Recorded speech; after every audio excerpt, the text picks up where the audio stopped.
भारतीय railway mail एक्सप्रेसच्या ticket दरात वाढ करण्याची मोठी घोषणा करण्यात आली आहे।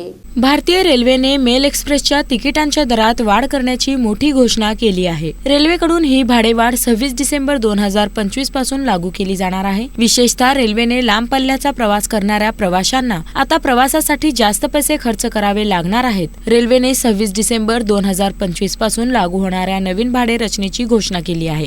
यामध्ये ऑर्डिनरी क्लासमध्ये 215 किलोमीटरपेक्षा कमी प्रवासासाठी कोणतीही अतिरिक्त भर टाकण्यात आलेली नाही, म्हणजेच या अंतरासाठी भाड्यात कोणतीही वाढ केलेली नाही। मात्र 215 किलोमीटरपेक्षा जास्त प्रवासासाठी ऑर्डिनरी क्लासमध्ये 1 पैसा प्रति किलोमीटर आणि मेल किंवा एक्सप्रेसच्या नॉन एसी व एसी क्लाससाठी 2 पैसे प्रति किलोमीटर भाडेवाढ लागू होणार आहे। भारतीय रेल्वेने केलेल्या या भाडेवाढीमुळे रेल्वेच्या तिजोरीत मोठी भर पडणार आहे। या बदलामुळे सुमारे 600 कोटी रुपयाहून अधिक कमाई होण्याची अपेक्षा रेल्वेने व्यक्त केली आहे। तिकीट दरातील या बदलानुसार जर एखादा प्रवासी 500 किलोमीटरचा प्रवास नॉन एसी ट्रेनने करत असेल तर त्याला सध्याच्या तिकीट दरापेक्षा 10 रुपये जास्त द्यावे लागतील। दिल्ली ते पटना हे अंतर साधारण 1000 किलोमीटर आहे। सध्या राजधानी ट्रेनमध्ये थर्ड एसीचा प्रवास करण्यासाठी 2395 रुपये भाडं आहे। 26 डिसेंबर पासून लागू होणाऱ्या 2 पैसे प्रति किलोमीटरच्या वाढीमुळे तिकिटाच्या दरात थेट 20 रुपयांची वाढ होईल।